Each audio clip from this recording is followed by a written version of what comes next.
Bien, mesdames et messieurs, et mes chers collègues, je vois dans cette salle, j'ai vu Charles Guéné, vice-président du Sénat, et qui, dans l'amicale des parlementaires gaullistes, notamment du Sénat, joue un rôle majeur.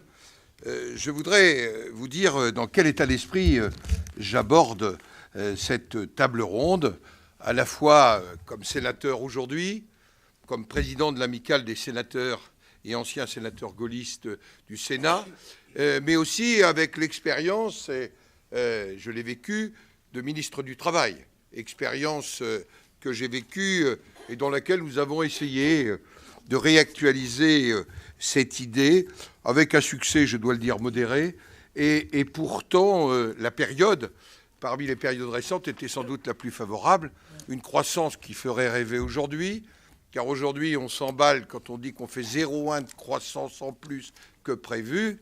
À l'époque, qui n'est pas si lointaine, nous faisions entre 2,3 et 2,8 de croissance, et le chômage baissait. Nous étions juste avant 2008, et nous avions une perspective de décroissance du non-emploi qui pouvait nous conduire, avec le croisement démographique dont sans doute bénéficiera la courbe du chômage en France sans création d'emplois, eh bien, nous pouvions espérer arriver à un chômage autour de 6 pour les années 2013-2014. Je voudrais vous dire que, naturellement, autour de moi, j'ai quelqu'un qui représente un mouvement pour lequel j'ai beaucoup d'intérêt, beaucoup d'attention, qui me paraît être un élément d'une réflexion qui démontre que, pas simplement la participation, mais certaines formes de cogestion, voire de codétermination à l'allemande, peut fonctionner. C'est notamment les SCOP, pardonnez-moi, qui n'est pas qu'une évocation historique d'un souvenir, mais quelque chose qui démontre qu'on peut amortir, y compris des chocs, au travers d'une SCOP, avec des hommes et des femmes d'origines diverses et de responsabilités diverses. Voilà pourquoi je suis heureux d'avoir à mes côtés Charles-Henri Monteau, qui est président de l'Union régionale des SCOP. J'ai eu avec les SCOP, j'allais dire, des débats, des partages, mais aussi une réflexion sur laquelle, me semble-t-il, nous devrions réfléchir plus avant et nous enrichir parce que c'est du vécu. Et de très bons souvenirs. La deuxième des choses, bien sûr, au travers de Jean-Jacques Sett, l'expérience d'une approche de cadre, avec le regard de la CFDT, qui n'a pas toujours été un regard très favorable sur la participation, même si une partie des éléments de cette participation, au fond, dans la pensée de la Confédération française du travail, n'est pas étranger à une certaine approche, mais il a fallu du temps. Et puis, je n'ai pas le plaisir de connaître Niels Planel comme consultant international, mais je ne doute pas que nous aurons des échanges. Alors, quelques mots, parce que mon rôle de président n'est pas de pérorer, mais mon rôle de président est plutôt d'animer et d'échanger. Au fond, nous sommes là sur des socles, un socle fondamental de ce que le général de Gaulle nous a transmis.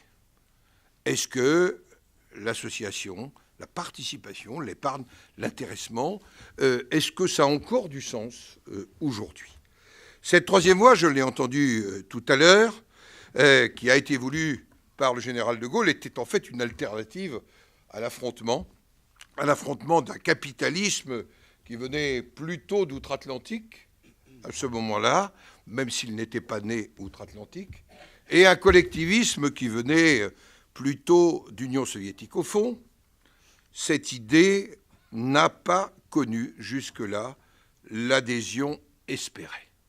Elle n'a pas connu l'adhésion espérée, même si, au fond, quand on regarde, mais j'y reviendrai dans un instant, on a en 2011 près de 17 milliards d'euros en épargne salariale, 90 milliards d'euros dans les plans d'épargne entreprise. Ça a été dit tout à l'heure, 8 millions de salariés concernés. Et cette réalité est donc existante. Mais en même temps, je crois que c'était tout à l'heure celui qui disait « je suis gaulliste de gauche ». Je ne sais pas si on est gaulliste de gauche sociale, du centre ou de droite. Mais au fond, c'est un sujet qui, à l'époque, et je cite 67 Mitterrand, c'est un gadget. C'est pour la CGT une duperie, et c'est un sujet de discorde avec un certain nombre de gaullistes. Le président Pompidou, pour lequel j'ai une grande vénération, il n'empêche, n'est pas favorable à la participation. Souvenons-nous des débats avec Ambroise Roux. La réalité, c'est que, au fond, le général de Gaulle n'a pas pu conduire à bien ce qu'il souhaitait conduire, sans doute pris par le temps, les événements, et, j'allais dire, chez ses proches, une non-envie, une non-appétence pour ce sujet. Sa mise en œuvre me paraît demeurer encore aujourd'hui complexe. Je ne ferai pas un procès sur l'administration, si j'ai bien compris, l'administration du travail au moment où j'étais censé la commander, s'opposer à mon conseiller qui, lui, était favorable à la participation, c'est sans doute une réalité. Mais au fond, modifier les règles du Code, c'est la possibilité des politiques, et à aucun moment il n'est strictement impossible de bouleverser les choses. Mais je dois dire que nous avons envoyé des signaux contradictoires. Et je voudrais, par exemple, citer les mesures de déblocage anticipé pour le pouvoir d'achat. Je m'y suis opposé comme président du Sénat. Nous sommes en 2008. Je me suis opposé au président Sarkozy dans un dialogue que j'ai sur ce sujet. Mais je m'y suis aussi opposé, et j'étais dans le gouvernement, à une époque où c'était censé donner du pouvoir d'achat qu'on ne pouvait pas distribuer. Et au fond, à chaque fois qu'on prend cette décision, patatrac, on casse une partie du socle sur lequel nous sommes assis. Et donc, ces dispositifs de déblocage anticipé renforcent l'assimilation à une rémunération immédiate ou légèrement différée et créent la confusion. Et au bout du compte, nous tuons l'idée même de participation. Pourtant, me semble-t-il, dans une période de crise comme la nôtre, cette idée me paraît répondre à notre approche du dialogue social. En effet, et j'y reviendrai, j'ai, avec une partie du MEDEF, avec la CFDT, avec d'autres organisations syndicales, préparé la loi de janvier 2007 sur le dialogue social, qui fixe l'agenda aujourd'hui. Et donc, qui fixe des règles. Mais le dialogue social, ce n'est pas limité au dialogue entre des organisations syndicales et des organisations patronales. C'est aussi à l'intérieur de l'entreprise, au-delà même des organisations qui sont nécessaires. Je ne suis pas de ceux qui pensent que ces organisations ne sont pas sans importance. Je crois à leur fonction. Eh bien, nous voyons que l'outil de la participation, sous ses différentes formes, n'est pas utilisé, me semble-t-il, dans la dimension du dialogue social. Et pourtant, il me paraît qu'il y a une vraie actualité. Plus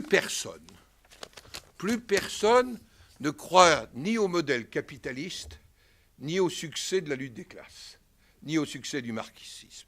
Au fond, le système financier mondialisé apparaît incompréhensible, brutal, broyeur, et le système de la lutte des classes et le marxisme a conduit à un échec que la décennie 90 a illustré ô combien. Voilà pourquoi, quelles que soient les réticences des uns et des autres, je pense que cette période de crise, de doute, qui amène un certain nombre de nos concitoyens à choisir les extrêmes et à ne plus croire dans l'alternance de mouvements politiques qui fondent sur la République et les valeurs démocratiques, j'allais dire leur choix. Voilà pourquoi je crois que nous pouvons remettre sur la table l'idée d'une participation qui ne soit pas que financière. En effet, la participation, si elle n'est que financière, sera, que vous le vouliez ou non, un outil d'ajustement à des problèmes financiers, à des problèmes de pouvoir d'achat, à des problèmes de revenus, voire à des problèmes, j'allais dire, de nutrition en capital des entreprises. Voilà pourquoi je demeure, et je l'ai dit, favorable à l'émergence d'un nouveau pacte social, qui me paraît indispensable parce que quand un pays a 11% de chômeurs, quand un jeune sur 4 est en dehors du travail, quand un jeune sur 2 au travail, il est dans des emplois aidés, parce que c'est la réalité. Aujourd'hui, si nous ne refondons pas un pacte social, eh bien, je vous le dis, nous aurons des tensions et des difficultés majeures. Voilà pourquoi, et nous l'avons dit dans un petit ouvrage, n'est-ce pas, Charles Guéné, que nous avons publié il y a 1 an et demi, et nous l'avons dit d'une manière qui parfois peut apparaître un peu contradictoire, parce que les gaullistes sont aussi des hommes et des femmes assez différents. Et c'est la richesse de notre compagnonnage de nous retrouver autour de ça. Voilà pourquoi je pense que l'idée de la codétermination n'est pas une idée uniquement réservée à l'Allemagne.